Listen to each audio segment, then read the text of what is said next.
quickly going through my least favorite horror movies of the year. It's not that I hate all of these, but they're probably not worth a rewatch. I didn't get to see everything. I'm sure there's more that could have made the list. Coming in at number 11, Imaginary. It's not very imaginative. I found it to be pretty generic feeling. DeWanda Wise, I believe, did a fine job as a lead, but the only cool part of the movie was the very end, and I can't really tell you how it even wrapped up. 10, Latency.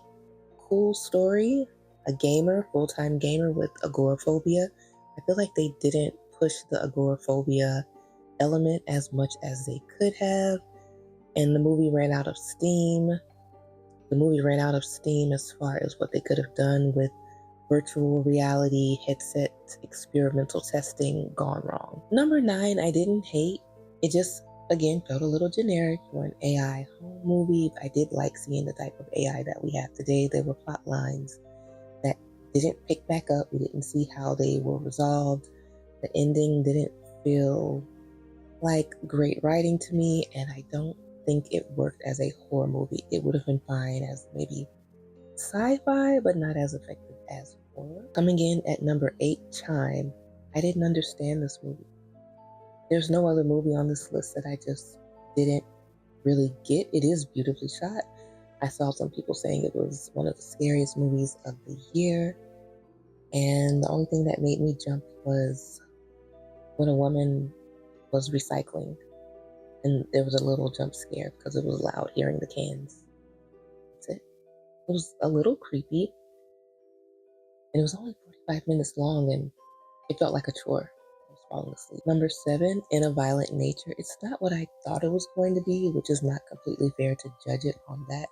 I thought it would be from the perspective of the killer through his eyes. Like, we can't see the killer, we just see what he sees. But it's mostly just walking around in the woods, and the one or two really cool scenes isn't enough to save it for me. Number 6, Frogman. I think this could have been a short film. I think this could have been 30 minutes. If you want to watch it, I probably would just watch the last 30 minutes. It's like many other found footage movies. It is set as though they shot it with a camera from 1999, and they do give a reasoning to why that makes good enough sense.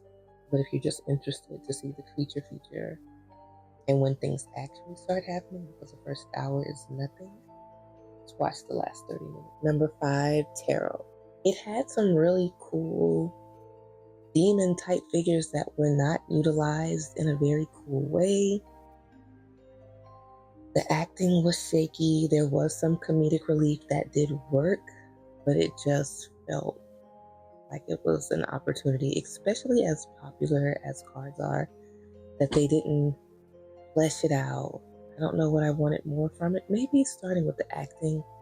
I get the reasons why the characters met their demises based on the cards. It was very on the nose.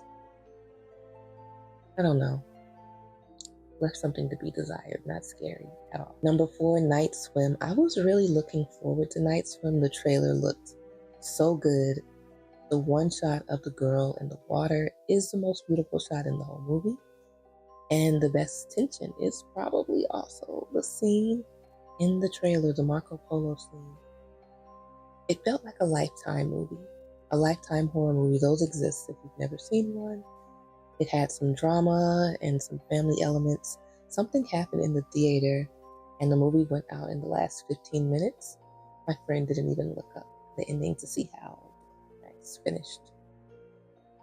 Number 3, The Platform 2. I just felt like this one was unnecessary. I really liked the first one. The ending of the movie made sort of a sci-fi turn that was not explained. I didn't know what was really happening. I didn't look up an explanation video. I would have loved to have been in that world a little bit more in the third act, but that's not what I got. It just felt like a rehash of the first. Number 2, Sting. It felt boring. My friend fell asleep. What I got from Infested is what I thought I was going to get with Sting. It just felt like a mix of Mechanical and not good CGI spiders didn't make you care about the family. The family element didn't work on me in this one. Wasn't scary, didn't hit for me as sci-fi or as a horror movie. And number one, The Strangers Chapter 1. I don't like the Strangers franchise. I didn't like the first 3 Stranger movies. A friend had me go see this one, and I was bored to tears. Bad decisions, slow. The horror wasn't scary. The coolest thing about the movie was a mask, and I do have one. What movies let you down this year? Was there anything on this list that you loved?